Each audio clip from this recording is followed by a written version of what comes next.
మాటలు మనం ధ్యానం చేద్దాం. గడిచిన శుక్రవారం మనం ధ్యానం చేస్తూ మధ్యలో ఆపేసుకున్నాం. అవునా అవునా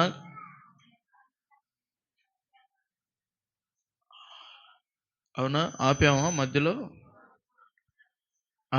రైట్. అక్కడ తెరిచి పెట్టండి. దేని గురించి మాట్లాడుకుంటున్నాం? యెహోషువ యొక్క అని కాదుగా నేను చెప్పింది. అది యెహోషువలో ఉన్నటువంటి కొన్ని లక్షణాలు. యెహోషువలో దేవుడు చూసినటువంటి కొన్ని లక్షణాలు ఏంటి? కొన్ని లక్షణాలు ఈవేళ మనం ధ్యానం చేస్తూ మధ్యలో ఆపుకున్నట్లుగా అక్కడి నుంచి మరలా మనం ధ్యానం చేద్దాం. స్తోత్రం. యెహోషువలో మొదటి లక్షణం చెప్పాను. ఏ లక్షణం? ఏంటి ఆ లక్షణం అండి? జ్ఞాపకం చేసుకుందాం. నమ్మకమైన విధేయుడైన వ్యక్తి యెహోషువ.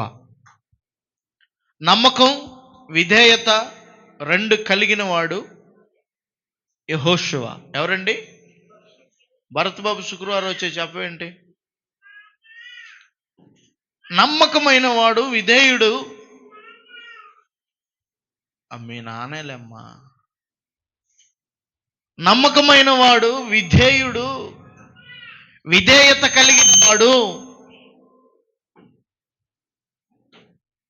నమ్మకమైన వ్యక్తి అని యెహోషువ గురించి మనం ధ్యానం చేస్తూ వచ్చాం.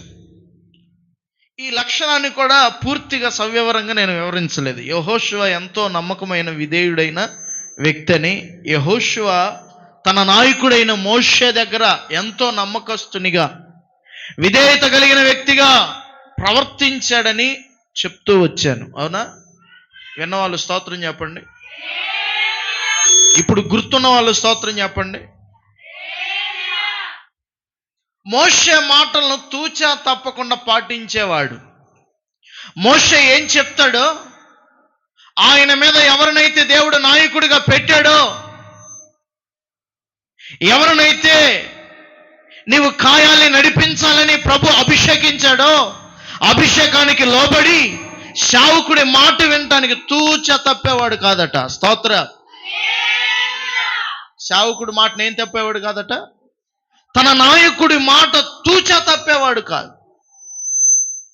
చాలా మంది దైవజనుడి మాట విన్నట్టే ఉంటారు, వినరు. విన్నట్టుగా ఉంటారు కానీ మేము వింటున్నాం అని చెప్తారు కానీ వినరు. స్తోత్రం. కొంతమంది ఉన్నారు తూచా తప్పకుండా దైవజనుడు ఏం చెప్తే, ఎలాగ చెప్తే అలాగ చేసేటువంటి వారు కూడా ఉన్నారు. దైవజనుడు గీత గీస్తే ఆ గీతలోనే దాటిపోయేవారు లేరు.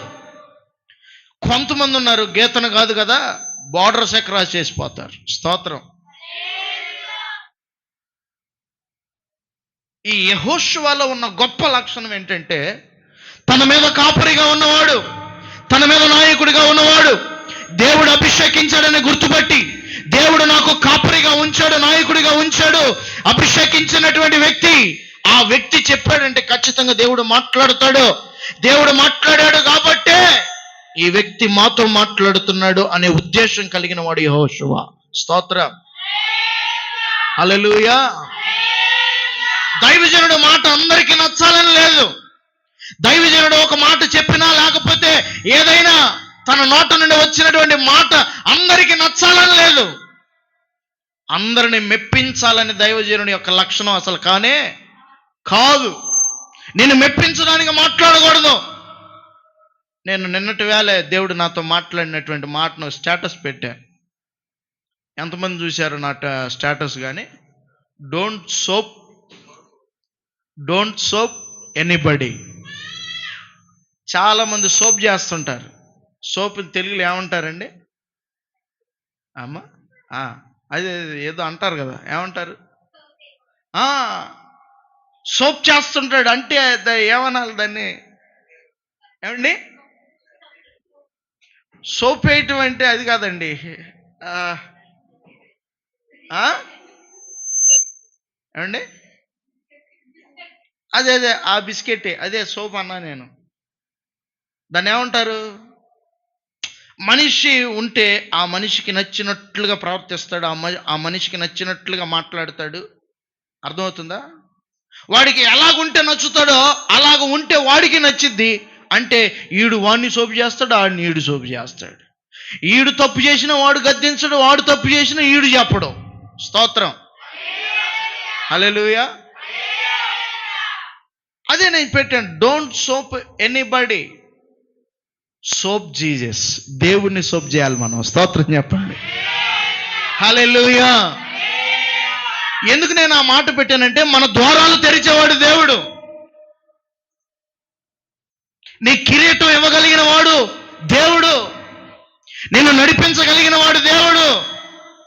ఈ యెహోషువలో ఉన్నటువంటి మొట్టమొదటి గుణలక్షణం, ఈ వాక్యాన్ని ప్రిపేర్ చేసుకునేటప్పుడు నాయకత్వం గురించి రాద్దామా, నమ్మకత్వం గురించి రాద్దామా, విధేయత గురించి రాద్దామా, విశ్వాసం గురించి రాద్దామా, దేని గురించి రాయాలన్నప్పుడు నాలో వచ్చిన తలంపు ఎంతో నమ్మకయుతంలో ఉంది, ఎంతో విధేయతయుతంలో ఉంది.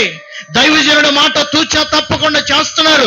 లక్షల మంది ఉన్నప్పటికీ, వ్యతిరేకులు ఉన్నప్పటికీ, ఆ వ్యతిరేకులు వచ్చి ఇతనికి నచ్చ చెప్తున్నప్పటికీ, స్తోత్ర,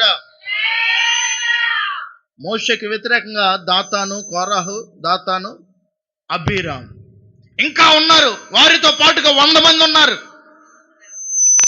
వారితో పాటుగా ఇంకొంతమంది ఉన్నారు. ఆ 100 మంది వచ్చి ఇతనితో మాట్లాడలేదా? లేకపోతే ఆ పైన ఉన్న వారితో ఇతనితో మాట్లాడరా? ఏంది ఇలా చేస్తున్నారు, ఏంది ఇలా చెప్తున్నారు, ఏంది ఇది, హలో ఏంటిది అని ఎప్పుడు చెప్పుండ్రా? యెహోషువకి ఖచ్చితంగా చెప్పుంటారు. ఏదో ఒక సమయంలో, ఏదో ఒక సందర్భంలో ఖచ్చితంగా ఆయన చెవిలో పడే ఉండేది. కానీ ఎప్పుడు కూడా యెహోషువ అలాగా మాట్లాడలేదు, అలాగా చేయలేదు. కావడం దైవజనుడి మీద, నాయకుడి మీద ఉన్న గొప్ప విశ్వాసం, దేవుని మీద ఉన్న విధేయత. స్తోత్ర, హల్లెలూయా. ఎక్కడ మనం ఆగిపోయాం? ఏ రెఫరెన్స్లో ఆగిపోయామండి? చదవండి నాన్న. సంఖ్యాకాండం 13వ అధ్యాయం 2, 3 వచనాలు, అలాగే 8వ వచనం కూడా చదువుదాం. నేను ఇశ్రాయేలుకి ఇస్తున్నా కనాను దేశాన్ని సంచరించి చూడటానికి నీవు మనుషులను పంపించయ్యా. ఒక్కొక్క గోత్రం నుంచి ఒక్కొక్క పెద్దను నువ్వు పంపించాలి. వానిలో పంపించేటువంటి 12 గోత్రాల్లో ప్రధానుడై ఉండాలి ఒక్కొక్కడు. విని పారాను అరణ్యము నుండి వారిని పంపెను. వారందరూ పంపించబడిన వాళ్ళందరూ కూడా ఇశ్రాయేలు ప్రజల్లో ముఖ్యులట. ఇదిగో నూను కుమారుడైన హోషయ, ఇతనే యెహోషువ. స్తోత్రం చెప్పండి.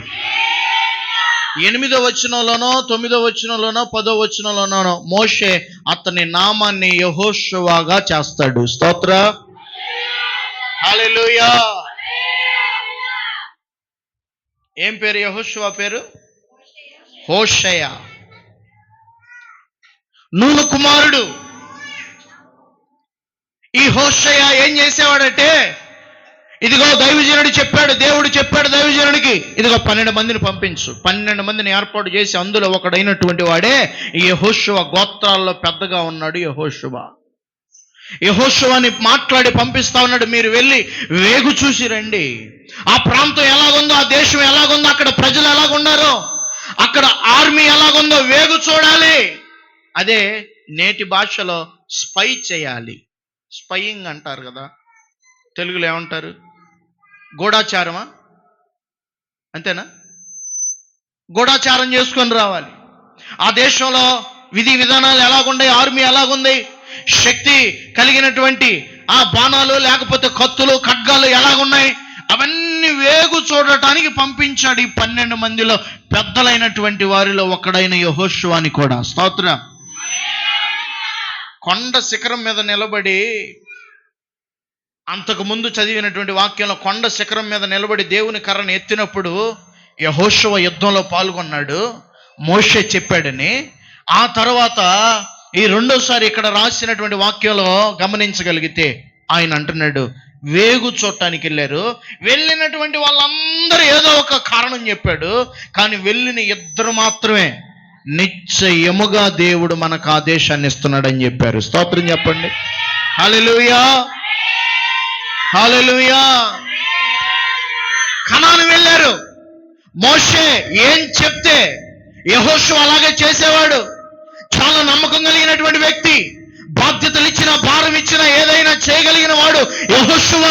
ఎవరి కొరకంటే దేవుని కొరకు భారం కలిగిన వ్యక్తి. స్తోత్రం. ఈనాటి కాలంలో బ్రతుకుతున్నటువంటి దేవుని పరిచర్లు బ్రతుకుతున్నటువంటి మనం కూడా ఎలాగ బ్రతకాలంటే యెహోషువ వలె నమ్మకంగా బ్రతకాలి. స్తోత్రం. యెహోషువ వలె మనుషులకు నమ్మకంగా బ్రతకటం కాదు. దేవుడు ఒక ఆయన ఉన్నాడు, ఆయన చూస్తున్నాడు, సమస్తాన్ని చక్కబెట్టగలిగిన దేవుడు. మనం మాట్లాడిన, వింటున్న ప్రతిదీ ఆయన చూస్తున్నాడు అనే భయము కలిగి మనం బ్రతుకుదాము గాక. హల్లెలూయా. నమ్మకం కలిగి ఉండాలి. ఇటు దేవునికి నమ్మకంగా ఉండాలి, దైవజనుడికి నమ్మకంగా ఉండాలి, గృహంలో నమ్మకంగా ఉండాలి, భార్య భర్తలు కూడా నమ్మకంగా ఉండాలి, కుటుంబంగా నమ్మకంగా ఉండాలి. స్తోత్రం. యెహోషువ దైవజనుడికి నమ్మకంగా ఉన్నాడు, దైవజనుడికి విధేయతను చూపించాడు, గొప్ప దైవజనుడిగా మిగిలిపోయాడు. స్తోత్రం. ఎవరికి ఇవ్వాలి నెక్స్ట్, నా తర్వాత ఎవరయ్యా, నా తదనంతరం ఎవరు అనుకుంటా ఉంటే దేవుడు మాట్లాడాడు మోషేతో, సమస్తాన్ని తీసి ఎవరికి ఇవ్వాలి తెలుసా నువ్వు ఇప్పుడు? నూను కుమారుడైన యెహోషువకు అప్పగించు. స్తోత్రం. యెహోషువ కాలములో ఉన్నటువంటి యుద్ధాలు మోషే కాలములో లేనప్పటికీ యెహోషువ గొప్ప గొప్ప యుద్ధాలు చేసి గెలిచాడు దేవుని దగ్గర. స్తోత్రం. నా ప్రియమైన దేవుని పిల్లలారా, మన జీవితంలో మనం ఎలాగ బ్రతకాలంటే దైవజనుడికి విధేయతగా బ్రతకాలి, దేవునికి విధేయతగా బ్రతకాలి. దేవుడు న్యాయ తీర్పరని గుర్తెరిగి ఆయనకు నమ్మకస్తులుగా మనం బ్రతకాలి. లోకానికి నమ్మకస్తులుగా బ్రతకటం కంటే దేవునికి నమ్మకస్తులుగా బ్రతకటం మేలు. స్తోత్రం. మనుషులకు నమ్మకస్తులుగా బ్రతకటం కంటే దేవునికి నమ్మకస్తులుగా బ్రతకటం మేలు. వ్యవస్థలు తారుమారైపోతాయి, నువ్వు నమ్ముకున్న వాళ్ళు విడిచిపెట్టి వెళ్ళిపోతారేమో, కానీ ఎన్నడు ఎప్పుడు విడువని దేవుడు నీతో ఉంటాడు. స్తోత్రం. హల్లెలూయా. ఎడబాయిని దేవుడు, నిన్ను నిత్యం నడిపించే దేవుడు, నిన్ను కాచే దేవుడు. ఆయనకు నమ్మకస్తుడుగా నువ్వు బ్రతకాలి. స్తోత్రం. ఎవరికి నమ్మకస్తుడిగా బ్రతకాలి నాన్న? దేవునికి నమ్మకస్తుడిగా బ్రతకాలి. దేవుని దగ్గర నమ్మకత్వం కోల్పోతే మరలా తిరిగి నమ్మకత్వం సంపాదించడానికి వేల లక్షల సంవత్సరాలు పట్టిన దేవుని దగ్గర నమ్మకం సంపాదించలేవు. స్తోత్రం. ఒక 10,000 తీసుకున్నావు అనుకున్నా, ఒక మనిషి దగ్గర 10,000 తీసుకున్నాం, లేకపోతే ఒక 1,00,000 రూపాయలు తీసుకున్నాం, ఒక 50,000 తీసుకున్నాం. తీసుకున్న తర్వాత ఒక మాట చెప్తావు, ఎప్పుడు ఇస్తావయ్యా అని అడిగితే నేను పలానా టైంలో ఇస్తాను అని చెప్తాం. ఒక మాట చెప్పకుండా అయితే ఎవరు డబ్బులు దేము, అవునా కదా? నాకు పలానా టైంలో పలానా డబ్బులు వస్తాయి, లేకపోతే పలానా టైంలో పలానా వస్తాయి, అవి నీకు సర్దుతాను, ఎంత అయితే ఈ లోపు వడ్డీ ఎంత అయితే అది కూడా నేను నీకు టర్న్ ఓవర్ చేస్తాను, రిటర్న్ చేస్తాను అని చెప్తాం. ఒకవేళ ఆ సమయానికి పరిస్థితి బాగోకపోవచ్చు, ఒకవేళ ఆ పరిస్థితి మనకు చేయదిరిగిన పరిస్థితిగా మారొచ్చు, ఇచ్చిన మాట మాత్రం మారదే. స్తోత్రం. ఆ సమయం వచ్చిన వేళ నువ్వు చెప్పాలి, ఇప్పుడు అయ్యా పరిస్థితి బాగోలేదు, ఇది పరిస్థితి. ఆయన అర్థం చేసుకుంటాడు, తిరిగి వెళ్ళిపోతాడు. మరొక పరిస్థితి వస్తుంది, మరలా తిరిగి అదే సమాధానం మనం చెప్తామా? చెప్పలేం. ఒకవేళ పరిస్థితి నిజంగానే బాగాలేదనుకోండి, ఏదో ఒకటి చేసైనా ఈయనకు ముందు డబ్బులు ఇచ్చేయాలి అనే ఆలోచన నీళ్ళు కలిగినప్పుడు ఏం చేస్తావు? నువ్వు ఉన్నదో ఏదో ఒకటి అమ్మేసి ముందానికి సెటిల్ చేస్తా. లేదు అనుకున్నావు అనుకో, నేటి కాలం అసలు ఇట్లా సెటిల్ చేసే పద్ధతే లేదు. తిరుగు నీకెందుకు, ఉంటే ఏమైంది ఒరే, తీసుకునేటప్పుడు చాలా బతిని ఆడావుగా, అయ్యా బాబు నువ్వు లేకపోతే ఎట్టాగయ్యా, నువ్వు ఇవ్వకపోతే ఎట్టాగయ్యా అంటివిగా, ఉంటే మేమేమైనా ఊరిలో నుండి పారిపోతాం ఏంటి అంటారు. ఏంటంట పారిపోతే నీ ₹1,00,000 కోసం మేము మోటములు సర్దుకునేమే పావులే అంటాం కూడా. స్తోత్ర. ఆ సమయంలో ఏమైంది చెప్పండి? మనకున్న నమ్మకం, మన మాటకున్న విలువ, మన మీద ఉన్న గౌరవం, మన మీద ఉన్నటువంటి ఆడికి గౌరవం పోయి నీ మీద ఏం ఏర్పడిద్దో తెలుసా? ఈడు పెద్ద పనికి మాలినోడు. స్తోత్ర. వాడిక తిరిగి తిరిగి వాడేమనుకుంటాడంటే ఇచ్చిన తర్వాత తప్పదు మనకి, చిన్నగా ఎట్టగొట్ట తీసుకోవాలా. స్తోత్రం. ఇదే కదా లోకం మీద జరిగేది. ఎంతకు మించి ఏమైనా జరిగిద్దా? ఇంకా సేమ్ ఇదే జరిగేదే నేను చెప్పా. నమ్మకం పోయిన తర్వాత ఒకవేళ నువ్వు డబ్బులంతా రిటర్న్ ఇచ్చినా మరలా నీకు ఏదైనా అవసరం వస్తే అదే మనిషి దగ్గరకు పోయి నువ్వు అడగలేవు. స్తోత్రం. నువ్వు డబ్బులు ఇచ్చావు కాదంట్లా, వడ్డీ కూడా కట్టావు కాదంట్లా, కానీ ఇక రెండోసారి నువ్వు అతని దగ్గరికి వెళ్ళి చేయి జాచను లేవు. అతను కూడా నీకు ఇవ్వాలనే ఉద్దేశంలో ఉండడు. కారణం ఏంటంటే నమ్మకం పోయింది నీ మీద, నీ మాట మీద నమ్మకం పోయింది. స్తోత్ర. ఈ మధ్య కాలంలో ఎవరు డబ్బులు ఉన్నా కూడా ఇట్లా, ఎందుకంటే ఆడు ఇచ్చే బాపుతో ఈయన బాపుతో డబ్బులు ఉన్నా కూడా ఎవరు లేవమ్మా అంటున్నారు. స్తోత్ర. పద్మ ఎన్నిసార్లు చెప్పిందో లేవని అడిగిన వాళ్ళకి. నిజమండి. ఎందుకు ఏం చేసుకుంటారు? స్తోత్రం. నా ప్రియమైన దేవుని పిల్లలారా, ఒక్కసారి నమ్మకం మనుషుల దగ్గరే పోతే ప్రభు దగ్గర అదే నమ్మకం చేజార్చుకుంటే ప్రభు నిన్ను నమ్మటానికి ఆయన వెర్రివాడేమి. అందుకే వాక్యం అంటుంది, మోసపోవద్దు, దేవుడు వెక్కిరించబడడు. స్తోత్రం. నమ్మకస్తులుగా బ్రతకండి. దేవునికి ఒక మాట ఇచ్చామంటే ఆ మాటను తగినట్లుగా బ్రతకాలి, ఆ మాటకు తగినట్లుగా జీవించాలి. యెహోషువ బ్రతికినట్లుగా మనము బ్రతుకుదముగాక. హల్లెలూయా. యెహోషువలో ఎంత నమ్మకం తన యొక్క నాయకుడి మీద ఉంచాడో, తన యొక్క దేవుని మీద ఉంచాడో, తాను ఉద్దేశించి నియమించినటువంటి అభిషిక్తుని మీద ఉంచాడో, అలాంటి నమ్మకత్వం మన పరిచర్యలో కూడా నిలుచునుగాక. హల్లెలూయా. మరొక మాట చెప్తాను యెహోషువ గురించి, మరొక మాట చెప్తాను. దేవుని ఎడల విశ్వాసం కలిగిన వ్యక్తి యెహోషువ. ఎవరి ఎడల? దేవుని ఎడల విశ్వాసం కలిగిన వాడు, దేవుని ఎడల విశ్వాసం కలిగినటువంటి వ్యక్తి కనాను దేశంలోనికి వెళ్ళి రహస్యంగా సంచరించి అక్కడ పరిస్థితులు గమనించి రమ్మని 12 మందిని చెప్తే తిరిగి వచ్చి చెప్పిన వాళ్ళు ఎంతమంది? 2. అందులో ఒకడు ఎవరు? యెహోషువ. స్తోత్రం. రెండోవాడు కాలేబు, మొదటివాడు యెహోషువ. వీళ్ళు తప్ప మిగిలిన 10 మంది వచ్చి ఏం చెప్పారంటే వాళ్ళు బహుక్రూరులు. వాళ్ళ దగ్గరికి వెళ్తే వాళ్ళకి మనం సమానంగా చూడగలిగితే ఎట్లాగున్నాం తెలుసా? మనం మిడతల్లాగా ఉన్నాం వాళ్ళ ముందు. స్తోత్ర. మనల్ని వాళ్ళు వెంటనే త్వరగా చెరపట్టేస్తారు. మనం సంపాదించలేము ఆ దేశాన్ని, మనం ఏమీ చేయలేము ఆ దేశాన్ని అని 10 మంది చెప్తే, కానీ 2 మాత్రం చెప్తున్నారు. ఏమని తెలుసా? నిశ్చయముగా నా ప్రభు ఆ దేశాన్ని. చదువు నా కిందకి చదువు ఆ వాక్యాన్ని.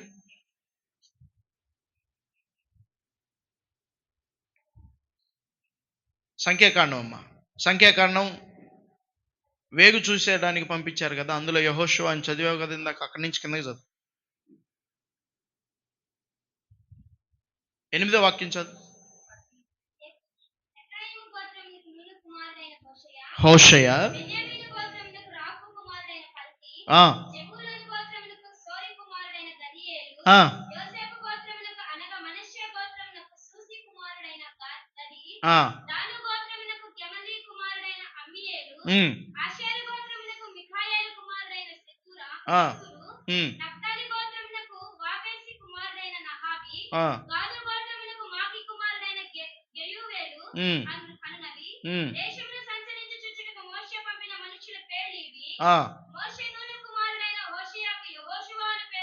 యెహోషువ అని పేరు పెట్టాడు.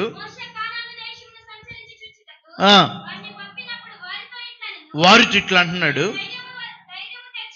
ధైర్యం తెచ్చుకోండి, ప్రవేశించి ఆ ఆ ఆ ఆ ఆ ఆ ఆ ఆ ఆ చెప్పాను. ఆ ఆ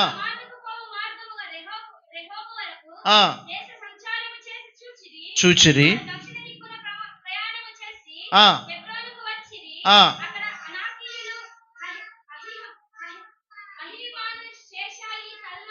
ఆ ఆ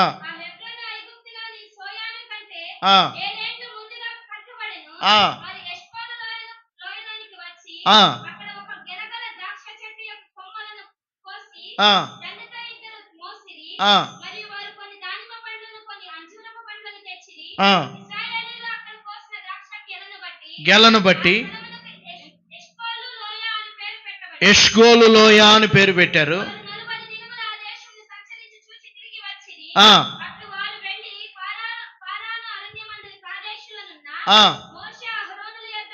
ఆ వచ్చి ఆ ఆ చూపించారు. ఏమనగా వెళ్ళాము, అది పాలు తేనెలు ప్రవహించే దేశం, దాని పండ్లు ఇవే, బలవంతులు, ప్రాకారం కలిగిన పట్టణం అది. అమ్మా, చిన్న ప్రాకారాలు కాదు, అది మిక్కిలి గొప్ప ప్రాకారాలు. అనాకీలను చూశాం. ఆ ఆ చెప్పిరి. నిమ్మలపరిచి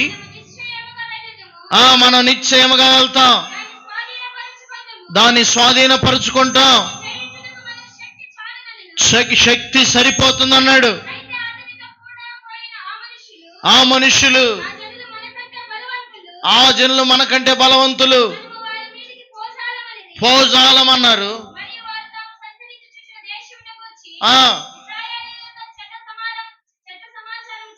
చెప్పి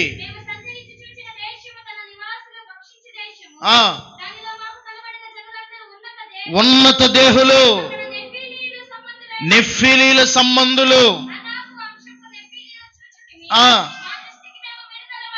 మా దృష్టికి మేము మిడతల వలె కనపడ్డా వాళ్ళ ముందు,